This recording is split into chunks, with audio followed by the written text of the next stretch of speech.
evening and welcome to Tucker Carlson Tonight. In the Senate Judiciary Committee yesterday, Marsha Blackburn of Tennessee asked Joe Biden's Supreme Court nominee, Ketanji Jackson, what should have been the easiest question ever posed.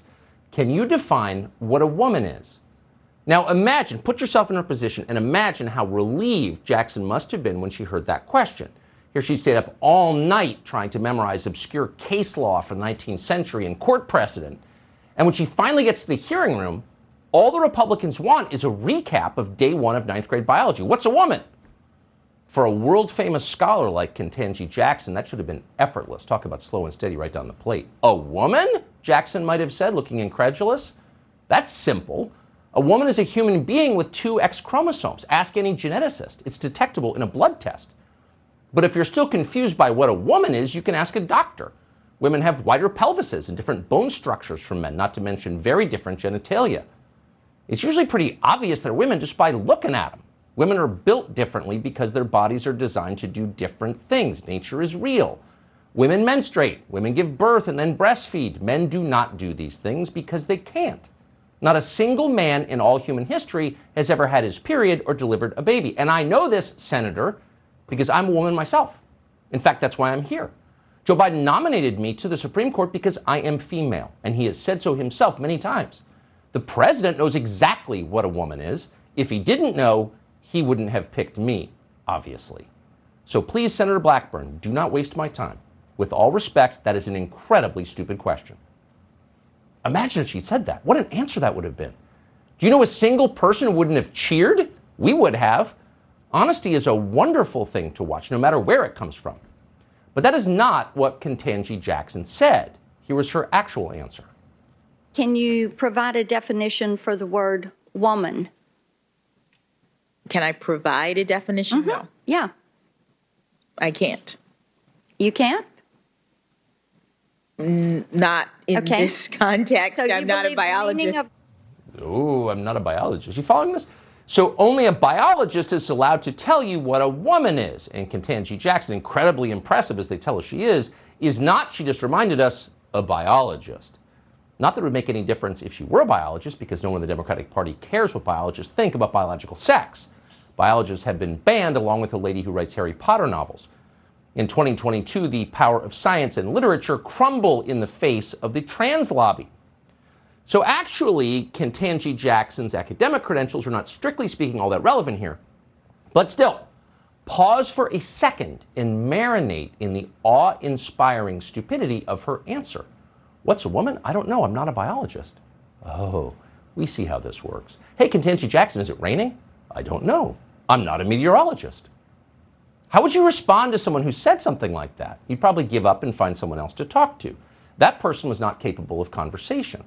So last night we said we wanted to see Ketanji Jackson's LSAT scores, but that's no longer necessary. We can say with certainty she is clearly a subgenius and probably shouldn't be on the Supreme Court.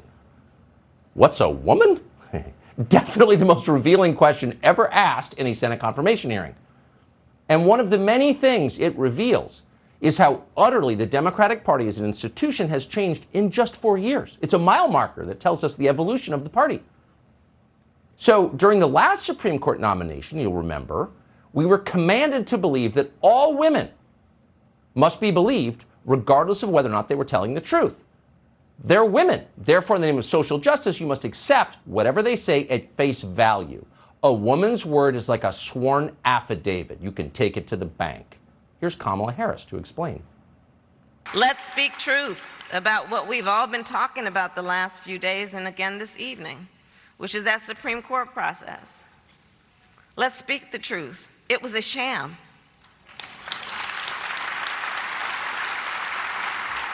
And a disgrace.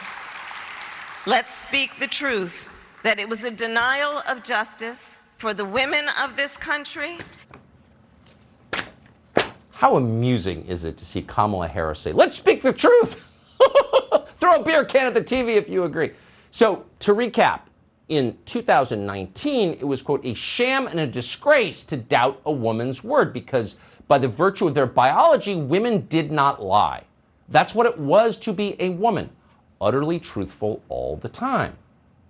Joe Biden agreed with this. Women were very different from men, inherently. He told us so. And that's why you weren't allowed to hit them. Watch.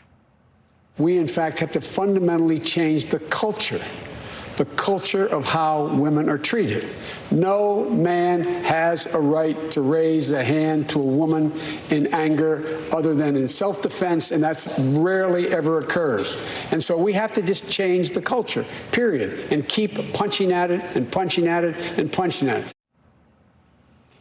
All right, so we mocked him. Keep punching at it.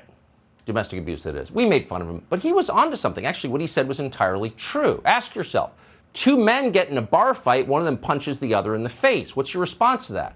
Come on, guys, take it outside. A man and a woman get in a bar fight, the man punches the woman in the face. What's your response to that? Well, if you're a normal human being, you're horrified. Punching a woman in the face is not just a felony, though it is a moral crime. Decent people don't punch women in the face. Period. A man's best instinct is to protect women. That's nothing to be ashamed of. It makes a civilization civilized. That's why we don't send expectant mothers into battle. Got that, you degraded freaks? Pregnant flight suits are an attempt to make us deny our most basic instinct, an instinct that we should not be ashamed of. Joe Biden had this instinct. He noted it. He was absolutely right. Why was he right? Because men and women are not the same. We're not saying one is morally better than the other. They're morally equal, but they're different on the deepest levels, beginning with biology. Every person on earth knows this is true. We are born knowing it, but now they're commanding you to pretend otherwise, to deny nature and suppress your most basic and valuable instincts. They're telling you you have no right to be more upset when a woman is injured, when a woman gets her ear bitten off in a bar fight than when a man does. Are you ready to suppress those instincts? Are you ready to live in a society that won't acknowledge them? What happens to our justice system if we pretend men and women are exactly the same or don't exist? Ketanji Jackson's claim that we can't say who's a man and who's a woman will transform the way we administer justice, starting with our vast regime of anti-discrimination law. If we can't say for certain who's a woman, how are we going to enforce Joe Biden's famous Violence Against Women Act? Why do we have such an act? Who would care? How can we set aside a huge percentage of federal contracts for women-owned companies if we don't know what a woman is? Oh, I guess that scam's going to have to end tomorrow because it no longer makes any sense. And by the way, how is sexism even a meaningful category in a world in which sex has no meaning? Well, it's not. Why have Title IX, which bans sex discrimination in schools? If we don't have biological sex, how can we have discrimination on the basis of biological sex? Thinking this through? The Trump administration thought it through. Actually, they saw this coming. We should tell you that. The Trump White House tried to preserve Title IX by arguing that the concept of sex as defined in that law derives from biology, not from how you're feeling about your personal identity on any particular day. That's the case they made. In response to that, they were denounced as right-wing lunatics. The ACLU declared that, quote, the Trump administration is trying to erase trans people. Really? Maybe it was bigger than that. Now, the Biden administration is in charge of everything, and in less than a year, the worst, most fervid predictions have come entirely true. Female athletes are losing NCAA championships to men dressing up as women in order to cheat their way to victory. Every person in America sees this happening.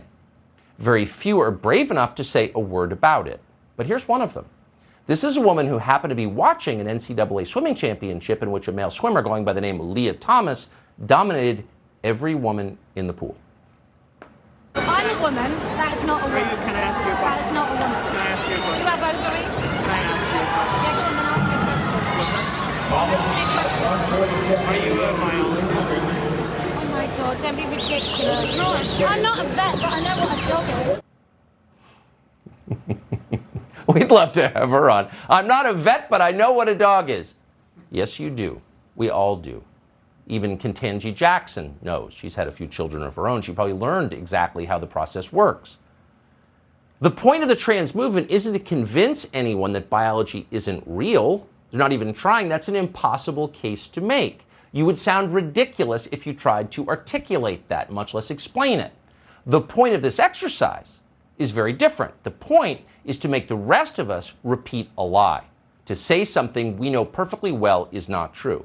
Yes, Leah Thomas is a proud, beautiful woman who won the swim meet because she practiced harder than the other girls. Leah Thomas deserved to win. Her victory wasn't cheating. And no, I don't notice her bulging swimsuit. I have no idea what you're talking about. That's what they demand you say. Not because they care about Leah Thomas or any other trans person, they could care less. Making you pretend to believe something you don't, that's the point. Because if they can make you pretend to believe something you know is untrue, they've won. They control your brain. So this isn't about trans people. It's about all of us, and the stakes are very high. And that's why the censorship is so intense. Have you noticed? Our national conversation about transgenderism is completely defined by censorship, by making you shut up. Not allowing you to notice the obvious is why they're doing it. There's no attempt to persuade you. There's no fact-based argument.